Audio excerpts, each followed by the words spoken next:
The analyzed patient could relate the whole history of his neurosis, but not be one iota closer to overcoming it. The statistical studies done by Async and others demonstrate unequivocally that psychoanalysis did no better than the mere passage of time in curing a patient. In all fairness, it must be added that other methods of psychotherapy have been statistically demonstrated to be equally ineffective. Which is not to say that breakthroughs and understanding do not occur, or that patients may not often feel better, or even become better adjusted to reality. Freud himself was very much aware of the limitations of his technique. His last paper on method was entitled Analysis Terminable and Interminable, and he speculated on the possibility of using chemicals as an adjunct to psychoanalysis, because he recognized that the transference relationship of doctor and patient in the office simply did not generate enough energy to effectively dislodge the highly charged cathexis, literally holding forces, that were involved in the neurosis.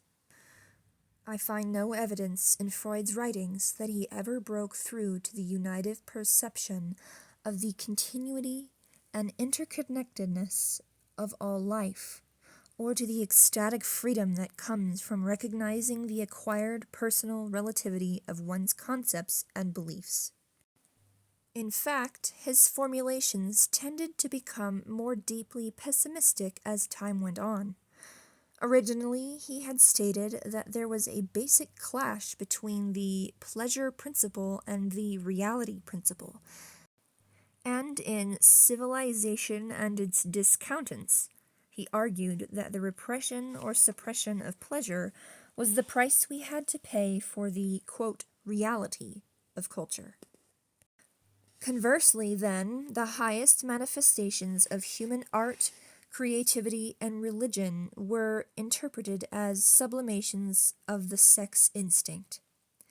Later, in Beyond the Pleasure Principle, attempting to explain the phenomenon of masochism, he was led to postulate an instinctual duality of life versus death forces within man. This theoretical formulation essentially represents a capitulation of the integrative tendencies within the organism.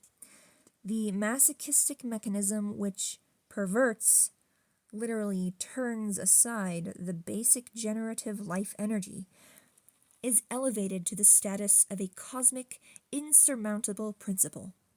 Many of Freud's followers refused to accept the Eros Thanatos theory, and several modern commentators, especially Herbert Marcuse in Eros and Civilization, and Norman O. Brown in Life Against Death, have attempted to salvage Freud's valuable insights without getting caught in his life-negating theories. In particular, Wilhelm Reich was able to shed light on the problem of masochism by showing that the desire for pain and infliction can be seen as the individual's attempt to free the expression of the core erotic nature by forcibly cracking the protective masculine armor which prevents this expression from the outside. In other words, it represents the individual's attempt to free himself from defense mechanisms that have become obstructions. Intense pain can at least overcome deadness or the absence of sensation, and under certain conditions may temporarily switch to intense pleasure. The masochist's maneuver is, however, a misguided act of despair, since it strengthens the armor it intends to break. The only permanent solution is to amplify the basic core love energy so that it can dissolve the armor from the inside.